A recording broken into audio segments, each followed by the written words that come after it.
दोस्तों आपका स्वागत है आज की वीडियो के अंदर। आज की हमारी वीडियो होने वाली है ब्रेन ट्यूमर के बारे में और ब्रेन ट्यूमर को रिमूव कैसे किया जाता है उसके बारे में। दोस्तों जब किसी इंसान के दिमाग में मौजूद किसी स्पेसिफिक एरिया के सेल्स एबनॉर्मल तरीके से ग्रो करना शुरू कर देती हैं और दिमाग के अंदर एक एक्स्ट्रा मैस क्रिएट करना शुरू कर देती हैं, उसे कहते हैं ब्रेन ट्यूमर। एक एवरेज इंसान के दिमाग का वजन 1330 ग्राम यानी कि 1.3 केजी होता है, लेकिन अगर इसी दिमाग के अंदर 1 इंच लंबा और 1 इंच चौड़ा 10 ग्राम का ब्रेन ट्यूमर भी हो जाए तो वो भी एक इंसान को पूरी जिंदगी के लिए कोमा में डाल सकता है या फिर वर्स्ट के सिनारियो के अंदर इंसान की जान भी ले सकता है, क्योंकि दिमाग के अंदर ब्रेन ट्यूमर की वजह से बना ये गुच्छा दिमाग में मौजूद टिश्यू से टकराकर हमारे दिमाग के अंदर प्रेशर को इंक्रीज करता है, जिससे इंसान का दिमाग प्रॉपरली फंक्शन करना धीरे धीरे बंद करता रहता है। डॉक्टर्स एंड सर्जन्स को ब्रेन ट्यूमर वाले पेशेंट्स पर स्टडी करके पता चला है कि जिस इंसान को ब्रेन ट्यूमर होता है उसको ये सिम्टम्स होते हैं, जैसा कि लगातार कई दिनों तक सर में दर्द होना, बहुत ज्यादा मात्रा में वोमिटिंग यानी कि उल्टी होना, विजन लॉस या फिर विजन कमजोर होना यानी कि जिन चीजों को इंसान पहले आराम से पढ़ पाता था उनको पढ़ने में दिक्कत होना, या फिर बोलते वक्त अपनी जुबान को कंट्रोल ना कर पाना और बोलते वक्त कुछ भी ऐसे अजीबोगरीब वर्ड बोल देना जो कि इंसान बोलना भी नहीं चाहता था, और चीजें सुनने में दिक्कत होना, बॉडी बैलेंस में दिक्कत होना यानी कि खड़े रहना बहुत ही मुश्किल हो जाना, और बहुत ज्यादा समय इंसान के बॉडी पार्ट्स में से कुछ पार्ट्स का सुन्न होना। अगर ऐसे सिम्टम्स अगर आपके अंदर या फिर किसी और के अंदर दिखाई देते हैं तो इससे पता चल जाता है कि उस इंसान को या फिर आपको ब्रेन ट्यूमर के बारे में अलर्ट होने की जरूरत है और किसी स्पेशलिस्ट या फिर ब्रेन के डॉक्टर से कंसल्टेशन लेने की जरूरत है, क्योंकि ये सारे सिम्टम्स इंसान को ब्रेन ट्यूमर की स्टार्टिंग के अंदर अपीयर होती हैं और तब इंसान के पास ब्रेन ट्यूमर से रिकवर करने का भी बहुत अच्छा मौका होता है। ब्रेन ट्यूमर के अंदर इंसान के सेल्स के अंदर म्यूटेशन हो जाता है,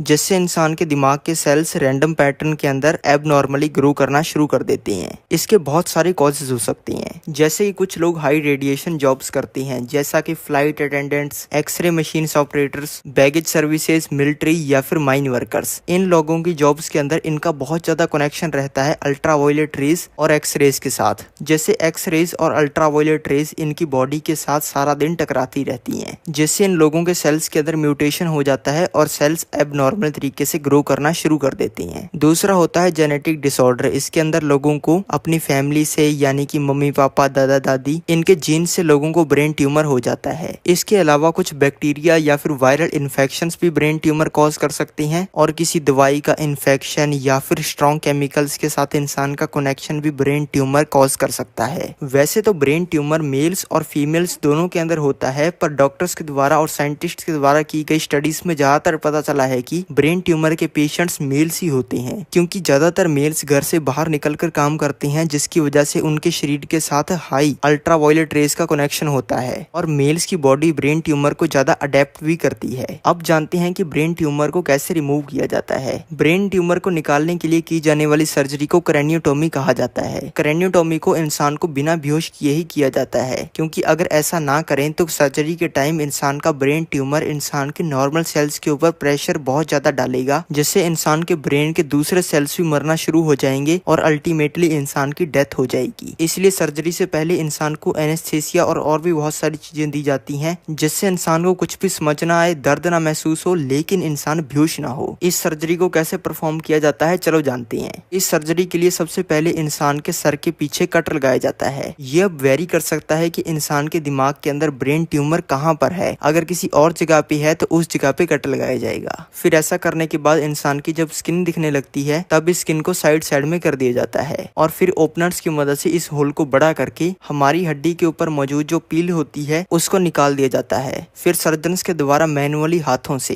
4.5 mm से लेकर 7.5 mm की एक स्पेशल ड्रिल होलर मशीन लाई जाती है। ये मशीन दिखने और काम में ड्रिल जैसी ही होती है, बस फर्क इतना होता है कि इसके आगे की जो रॉड होती है वो काफी मोटी होती है, और फिर इस ड्रिल से इंसान की हड्डी के ऊपर एक एक करके 3 होल्स किए जाते हैं और फिर मैनुअली हाथों से हड्डी के इस पूरे ही पार्ट को निकाल लिया जाता है। फिर इंसान की स्कल की स्किन के ऊपर कट लगाया जाता है। फिर ऐसा करने के बाद इंसान की जो कनेक्टिंग बोन होती है उसके दोनों साइड्स के अंदर कट लगाकर इस कनेक्टिंग बोन को पूरा ही निकाल लिया जाता है। ये कनेक्टिंग बोन एक ऐसी बोन होती है कि इसको अगर हमारे दिमाग से परमानेंटली निकाल भी दिया जाए तब भी कोई फर्क नहीं पड़ेगा और हमारा दिमाग पहले जैसा ही 100% परफॉर्म करेगा। और इसके ऊपर कट लगाने के बाद दिखने लगता है ब्रेन ट्यूमर। फिर कटर्स की मदद से प्रिसाइसली हाथों से डॉक्टर्स के द्वारा ब्रेन ट्यूमर की आउटर कवरिंग के ऊपर कट लगाया जाता है और फिर धीरे धीरे ब्रेन ट्यूमर अपने आप दिमाग से बाहर आ जाता है। फिर ऐसा करने के बाद इंसान के सर को बंद करने के लिए सबसे पहले एक स्टिकिंग प्लेट लगाई जाती है। फिर ऐसा करने के बाद जो हड्डी 3 होल्स करके दिमाग से निकाली गई थी उसको वापस दिमाग के अंदर लगा दिया जाता है और इंसान के दिमाग की कनेक्टिंग बोन को ऐसे ही छोड़ दिया जाता है। और ऐसा करने के बाद इंसान के दिमाग से ओपनर्स को निकाल लिया जाता है और स्किन को बंद कर दिया जाता है। और फिर ऐसा करने के बाद स्किन को बंद करने के लिए इंसान की स्किन के ऊपर टांके यानी कि स्टिचेस लगाए जाते हैं। और फिर ऐसा करने के बाद रेडियोथेरेपी और कीमोथेरेपी का भी सहारा लिया जाता है। इन थेरेपीज के अंदर रेस का सहारा लेकर बिना हाथ लगाए मशीन्स के द्वारा दिमाग में मौजूद बाकी ब्रेन ट्यूमर के सेल्स को खत्म किया जाता है, जिससे वापस ब्रेन ट्यूमर होने के चांसेस लगभग ना के बराबर हो जाते हैं और ट्रीटमेंट पूरा हो जाता है। तो आज की वीडियो देखने के लिए आपका बहुत बहुत धन्यवाद। अगर आप भी मेरी तरह हर महीने लाखों रुपए कमाना चाहते हो तो लिंक पिंड कमेंट में क्लिक करो।